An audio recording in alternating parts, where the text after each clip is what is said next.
We are live. Welcome to the Undercard Supercast for June 17th, 2014, the 20th anniversary of the O.J. Simpson arrest and car chase. I'm your host, founder, editor, and disappointed Dr. Pepper vanilla float consumer of Undercard Superstar, Luke Irwin. Seriously, you guys, so let down. Joining me tonight, Bright Lights, Big Five Blocks, Ben Cohn. Mike Kogan dialect coach, Josh Hall.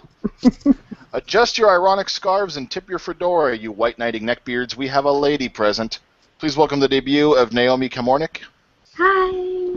He's not a lady. He just chooses them really, really poorly. Nolan Howell. And lastly, not since Chelsea Handler's last book has there been such a catastrophic waste of ink. Taylor Angle. Dateline, Nolan's family's neighborhood key parties where he watched yet another UFC event from. This certainly was a weekend where professional fights occurred. Since it appeared the most valuable participant of UFC 174 was the goddamn fence, who takes home your golden chain link for the week? And which poor soul gets the hideous, the odious, the feared, the golden poop? Ben. Well, considering how most of us are probably going to give it to Demetrius Johnson and one of, if not my favorite fighter fought on the card, I'm going to give it to Ryan Bader. He's getting that golden chain. That's a fucking shock. Listen, first of all, there are guys who like Demetrius Johnson more than me. Fart noise. Want to say something about him. Ryan Bader looked excellent. His wrestling was better than it's ever been in the octagon. He was shooting the double and actually driving through. His boxing looked pretty crisp. He was moving well. He didn't get hurt at all. He completely dominated that fight for almost the entire 15 minutes, and he really has looked better than he ever has. Yeah, he looked better than he ever has in the octagon before against a really, on paper, a tough opponent. A really tough opponent on paper, and he made him look mediocre at best. The golden poop. Oh God, there's so much. How about Tyron Woodley for looking basically impotent against Rory McDonald? Research. Josh? Alright, golden chain link. We're gonna have to give that to I'll save him for you, Luke. I won't do it because I'm gonna be a nice guy. I'm gonna give it to Rory. Because he made T Wood look completely impotent. He absolutely owned that fight. That was an incredible performance, and honestly, that's one of the better things I've seen from Rory in quite a while. It didn't make for the most fun fight because it was completely and totally one-sided, but he dominated, and he dominated a guy who was making Carlos Condit look pretty bad. So No, he didn't do that. well, Condit's knee and the first round he lost would beg to differ. No. But anyway, golden poop. God, I just want to give it to everyone. I mean, it was so bad. But since he's on the card, if he's on the card, he will always get my golden poop. Mike Easton, you suck. You're getting cut. Fuck Lloyd Irvin, and that was the best thing on the card. 4 in a row. That's 4 losses in a row. He's going to be hanging on like Leonard Garcia. Nolan? Oh, okay. Golden chain link, I guess, goes to Roy McDonald as well. For me, impressive performance. Tyron Woodley really improved in the past couple of fights. I definitely thought he was going to take this and win, but Rory used the right game plan. He kept him against the fence. Really showed how rudimentary his striking still is at this point. Not much else can be said. It was a great performance. Golden poop either goes to Ruslan Provodnikov. You say that name with shitting the bed. With respect. And Brendan Schaub's nickname, Big Brown. That is the worst nickname I've ever heard. And Brendan Schaub. That fight was a Big Brown. Yeah. That was exactly the fight Brendan Schaub deserved. That was the Not fight the Ronda one we Rousey wanted. Not the one we needed. He's got the girlfriend he deserves to. Allegedly. We're not. Oh, that. If that's true, if Brendan Schaub really is dating Ronda Rousey, doesn't that pairing just make a lot of sense? Match made in heaven. They're It's both like a real really, Felicia and Nolan. I hope it ends also with an unwanted pregnancy. Oh God, no! Don't wish that on a kid. Jesus, man. Have some sympathy. Oh. My golden chain link goes to Ruslan Provodnikov for never losing his smile and his fighting spirit. No, it goes to Chris Algieri. I love the Probotnikol, but Algieri got knocked down twice in the first round, rallied, and now is a world champion on his way towards big things. My golden poop really just the whole UFC 174, man. Arlovsky and Schaub in what can't even be a parody of a fight.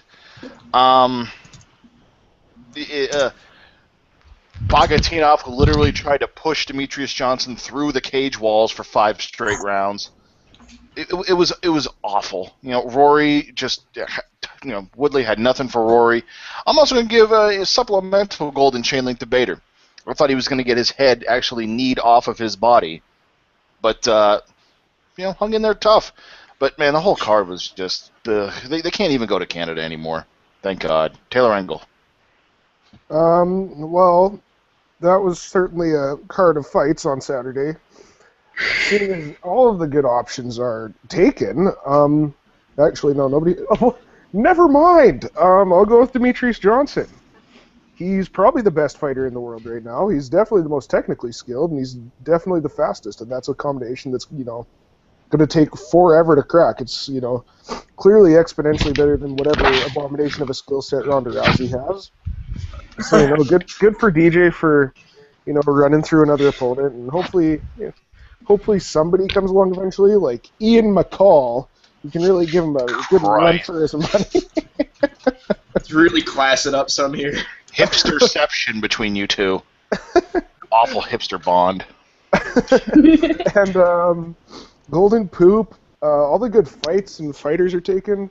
So I don't even want to give her the honor of using her last name. I'm going to give the Golden Poop to Daphne, who is a writer for the Vancouver Sun, and I don't know if this is just a story in Canada or if this is a thing that you guys are aware of. She wrote an article in the Vancouver Sun, and it's basically like 1994 complaints about MMA, and it's just purely for page views. And people are just going nuts up here over it and thinking, and actually like believing everything she's saying, and it's just an abomination that, not only that she says these things, but that she gets paid to say them and that people actually take her opinion seriously. So I just wanted to give her a friendly shout out. Jack Slack actually came out and tweeted and said, whatever, if your local newspaper says anything ignorant about MMA, he will write the rebuttal for absolutely free. I should give him a dingle. So you hit that limey up. Dateline Vancouver, British Columbia. Now that the tiny amount of smoke and excitement have evaporated from the Rogers Arena, what's left for our victors? Pretty clear that DJ has a date with John Dodson coming up for the flyweight belt, but what about Rory, or what about Bader next? We'll take those two in particular. Benjamin? There were people talking about Rory passing up the Lawler-Brown winner for a title shot, and I can't see it. You can't pass over the guy who beat you a couple fights ago if he wins for a rematch, Johnny Hendricks, even though he lost to Johnny already. I'm specifically speaking of Lawler, obviously. It was an amazing fight. It was a close fight, and despite a clear win for Hendricks, it was a very close fight, similar to Gus and Jones. There's no excuse to pass over Lawler if he wins. Brown, on the other hand, they might be willing to, even though he would be on an 8-fight win streak. Who? I could see them possibly passing up Brown because, honestly, Brown's record is still not pretty. He was at one point seriously close to being released from the UFC. That really wasn't that long ago. It was 3-4 years ago. I can see them trying to pass up and cashing in on Rory if Brown wins. If Lawler wins, there's no way. But assuming they don't pass him up, you have to match him with the loser of that fight, in my opinion. And for Bader specifically, I'm actually going to agree with what Luke said a little while ago. Match him up with Shogun. I think it's a good thing. Shogun's coming off that loss again, and to put him against somebody who, despite looking much better striking-wise, many would feel he's not a striking threat. They'll feel that it'll end in one of two ways. Either Bader will probably grind out a decision, or for many, this will make them very happy if Bader gets knocked out, and they'll look at it the same way as the Feijiao fight. So I think that's the way to go, and if they're not trying to give Bader a title run, that's the best way to go, I would say. Josh? He said Bader and title run. I can't take any of this seriously. I'm sorry, Ben. I can't help myself. He can. Stop. Yeah. He chooses not to. Fine. Be that way. Rory's got to get in line, and Rory knows that. He's not going to jump the winner of Lawler and Brown. That's not happening. If Brown pulls off that fight, he will have done literally everything to have redeemed his bad record on paper that you could possibly ask of him. And the winner of that fight is the number one contender, and Rory said as much. I mean, he knows that. Rory's not even angling to try to get in line ahead of them. I don't think that Rory is going to take another fight, though. I think Rory is going to sit back and he's going to get the winner. I think he's going to sit out. If he takes a fight, I'd love to see him fight Hector Lombard. But I think he sits. Lombard has a stun gun. Okay, I'd like to see him fight the winner then, because the winner of that fight is fine either way. And for Bader, light heavyweight is such a cluster of like middling talent and then a little bit of really elite talent, and Bader kind of falls in between. I'd kind of like to see him matched up with I really don't even know. Maybe. If you want to give him a step up, you could give him Rashad after his injury. Isn't that a long now, though? What's that? Isn't that in a long while? I'm not sure how long he's going to be out. I think it was 9 months originally. It's only been a couple months. Yeah, if it's going to be that long, I don't know if Bader got any lengthy medical suspension or not. If the timing matched up, that wouldn't be a terrible fight to book. I don't think he got a very long suspension at all. Yeah, I mean, Shogun, I guess, is a reasonable booking. I don't really see much better. Maybe OSP? Yeah. Thin options for Bader right now. He's fought most of the top-end guys, and the bottom guys, he's going to slaughter How most of has he done against the top-end guys, Josh? Well, that's the point. That was exactly what I said at the beginning, Taylor. Oh, he falls in between the elite and the middling. I just wanted you to make Ben feel bad. I'm sorry. You're a terrible human being, Taylor. We already know that. As far as Bader goes, there has been some talk of him and OSP. OSP still needs to have like an impressive win over a person whose body didn't literally fall apart on them. So that would be neat. Secondly, Rory. No, I firmly believe that Rory does not jump the winner of Lawler and Brown. But man, if he's gonna sit out, Josh, that's a pretty lengthy sit. If he's waiting, first Lawler and Brown need to happen, and then Hendricks and that winner need to happen, and then there needs to be not any sort of controversial rematch happening. I mean, that's a long time to sit. I know, but it's a really, really, really impractical situation trying to book him against anybody right now, and I think it's just going to work itself out that way. I think he's going to look for opponents, and they're not going to find anything that he likes or that the UFC likes. So what I think he'll Nate's brother. Let's not go down. No, if you're going to bring Nate's brother in, please sacrifice him to Anderson Silva for all of us. Oh, that would be Please. Delightful on a number of levels. That's what I'm going to see if he's coming back.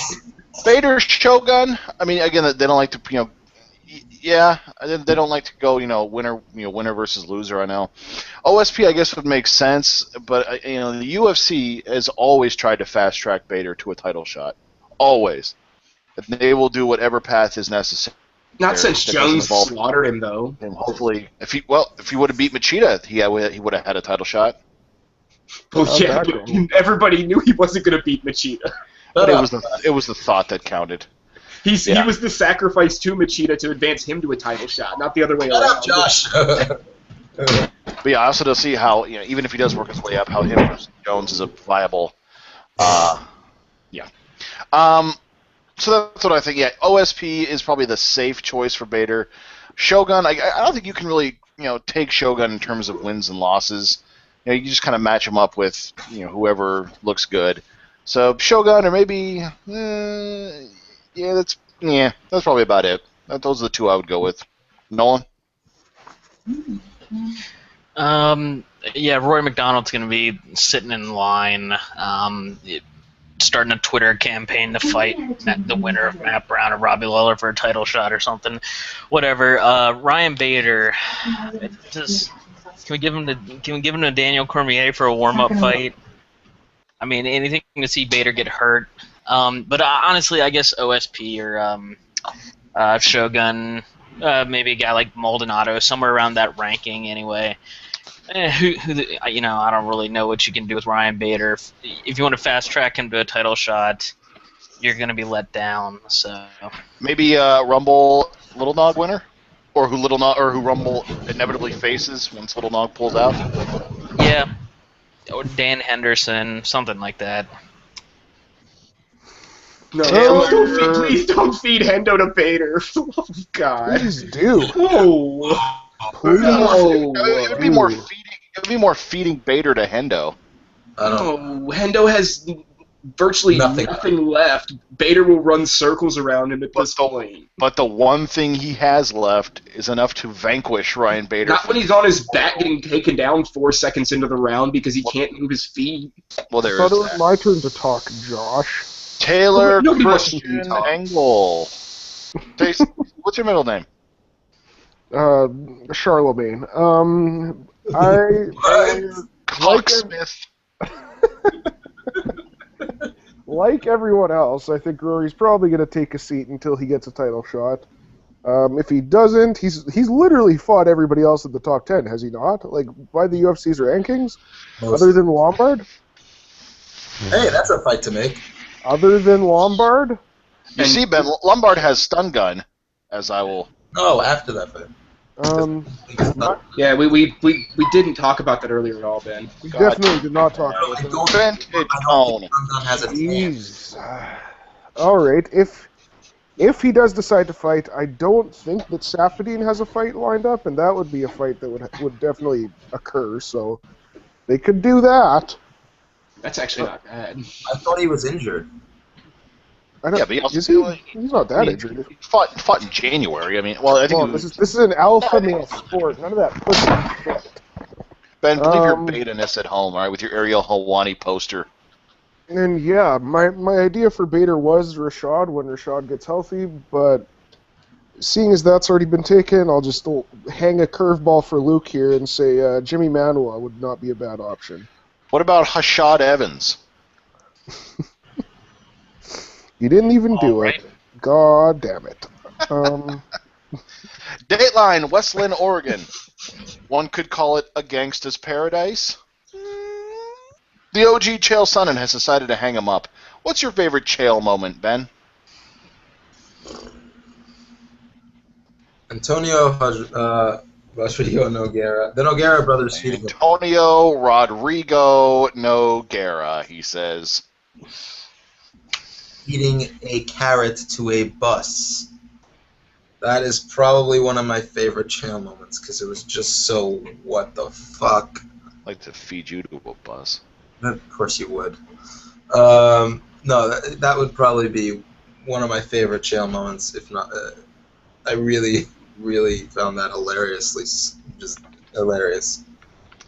Hilariously hilarious. Yep. So nice. That's the advice. Oh, Taylor, that's true. I thought you were giving me a shout out there. Apparently not. Whatever. Hashtag bus feeders. Josh Hall? Not to be a dick about it, but my favorite Chael moment is probably him tapping in the 5th round against Anderson to the triangle, because we had to have this guy. It had to happen. Somebody had to be that guy, and today it's gonna be me. Of course, it's gonna be you. Yeah, who else would do that? Yeah, I mean, it was that was the most Chael moment ever in his career. He built up the fight to epic levels. He fought almost the absolutely perfect fight, and then just when he was going to have his moment and be the champion, he absolutely shit all over the place. And it's like Nolan's quest to become a senior partner. But no, I mean, I have a lot of respect for Chael, but that is the most. There's nothing that will ever stick out from his career like that one moment. How about his 3 steroid failures? Testosterone, Ben. Testosterone. You see, Ben, steroids are... Ben, that'd be like me calling you a Buddhist, Ben. Get it together. Ben's not a Buddhist. Listen, a lot of people, we dismiss Chael like he's our crazy, lovable uncle. This is a big loss for the UFC. This is going to be bigger than a lot of people think. He is one of the only draws they have, one of the best speaker that they have. If he's going to continue studio work, then that's great because he's fantastic in that capacity. But it was it's one of those things. I am going to miss him myself. And like I said, the fact that he is such a company man, willing to fight anyone, anytime, you don't have many of those left. So my favorite Chael moment, Anderson Silva, you absolutely suck. On one of my favorite cards of all time, UFC 136, Chael went straight Chael after a first-round submission win. Oh, it was bene. Nolan? Oh, right. I guess I had to go with Chael Sonnen sitting in front of the Nevada State Athletic Commission and having his mom testify about his testicles that don't work. That was just a giant clown show of a thing. He brought in like some doctor that looked like some dude he was walking down the street with. Just go back and watch that entire meeting for just the greatest, the most MMA thing ever. I don't know, King Mo being asked if he could read is up there. I don't know. I feel like the commission kissing Alistair Overeem's testicles was also way up there. Well, listen, who doesn't want to know about Alistair Overeem's testicles? I know Taylor does. I examine them myself. Waka waka. Taylor? Oh, right. Again, I'm doing a whole lot of weird Canadian things tonight, but my favorite Chael Sonnen moment that you guys might not even be aware of, because I don't know if this was a thing that got seen in the States. There's a program on the Canadian equivalent of ESPN called Off the Record. And the host is... George Stroumboulopoulos? No, different guy. Your boy Michael Landsberg. My boy Michael Landsberg, who is an insufferable douche. And Chael P. Sonnen went on and berated Michael Landsberg for 5 minutes and walked off the set. And it was the most glorious thing I've ever seen beyond Dan Galvan pissing on his iPad. It's not necessarily my favorite Chael Sonnen moment, but maybe my favorite moment in history. Naomi, your favorite Chael Sonnen moment? I was also going to say that the triangle, it was such a great fight. And then this triangle comes and just kind of destroyed his dreams. It was amazing. I liked it. Wow. Yeah, it destroyed lots of people's dreams, but it was a beautiful triangle, so you have to give it props. No props. I can't. It was Technically, he lost that. 0 props. He only lost top that. free. It's a Carrot Top free zone. Dateline, Inglewood, California. There's a little dad joke for you. Glory wins this coming weekend with its stupidly packed lineup. I am little boy on Christmas with an erection excited for this card, ladies and gents. I am pumped for it. It's a fantastic card. It's $35. It's I am like a fist. Couple quick predictions. Ben, we're gonna do who takes the heavyweight title And who takes the middleweight tournament? Benjamin. I definitely. It's really. I want to say Gita. I really do. The reason why is because he. First of all, I really just think he deserves to be officially the #1 kickboxer. Nobody deserves shit. That's why it's sports. Verhoeven is young, much younger. I believe Gita's already like up in the mid. He's at the mid-30s at this point. No. Am I wrong? Gita's about my age. Yeah, He's 33. He's 33. He's had a lot of fights. I don't really know how much time he has left. I really would prefer him to win this. To win this, because he should be ranked officially for once the #1 kickboxer in the world without any doubt. And then we can get another fight with Gita, because that would be fucking awesome. Saki. Volkan Saki versus Dana Gita. Hologram fights happening this Saturday. All right, only at the Forum in Inglewood, Pac versus California. Pac. All right. Only on pay-per-view. Final would I'm gonna go with Melvin Manhoff, because that would just be Of awesome. course you are. Oh, That would be awesome. right. Ben goes for the one kickboxer he's heard of. That's Josh? totally what it is. You can't make fun of that. Ben would Okay, have picked Miguel. Ben would have picked Miguel Torres if he was still in the tournament. What? Josh. Cold and probably not false. Verhoeven's gonna beat Gita, and I'm gonna be sad because Gita's my favorite kickboxer, but Verhoeven's in his prime right now, and he's just so good, and he can adapt his skills based on who he's fighting, which is such an important thing. And I just think the guy's right now he is the best fighter in the world in kickboxing. Middleweight tournament. I actually kind of like Verlinden to win it, to be honest. As much as I like Manhoff, his technical striking is just, it's liable to getting him caught repeatedly early, and I see that happening with his aggression. And I could see Joe Schilling actually making a run deep in the tournament, but I think Verlinden will take it. And welterweight, since they're having that title fight also, Valtellini should look really good. But DeBont is going to be a tough test. Just keeping the belt warm for Nikki.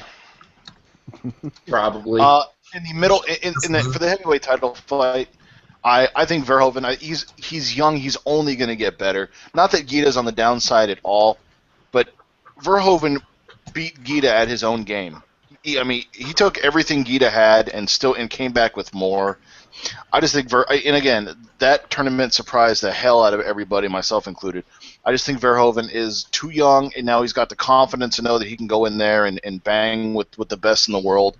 I think it's going to go to a decision. I think it's going to be another classic fight after their last one was an excellent fight. But I think Verhoeven does enough to kind of sneak away. In the middleweight tournament, a lot is, there's a lot of hype with Joe Schilling, with Wayne Barrett. Two guys that have gone under the radar. Artem Levin was the undoubted #1 middleweight in the world for a long time, and he's still a force to be reckoned with, and no one's talking about him. Another guy is Simon Marcus, who is predominantly a Muay Thai guy, but he is undefeated in competition. And him and Joe Schilling had a knockdown, drag-out rivalry, I think last year or 2 years before. That was the biggest rivalry in Muay Thai. So it's either my money is probably on Levin, because pure Muay Thai fighters don't necessarily always translate really well to an actual kickboxing environment. See Nathan Corbett. So Artem Levin is my pick for the tournament. Nolan. I'll go Gita to win. Just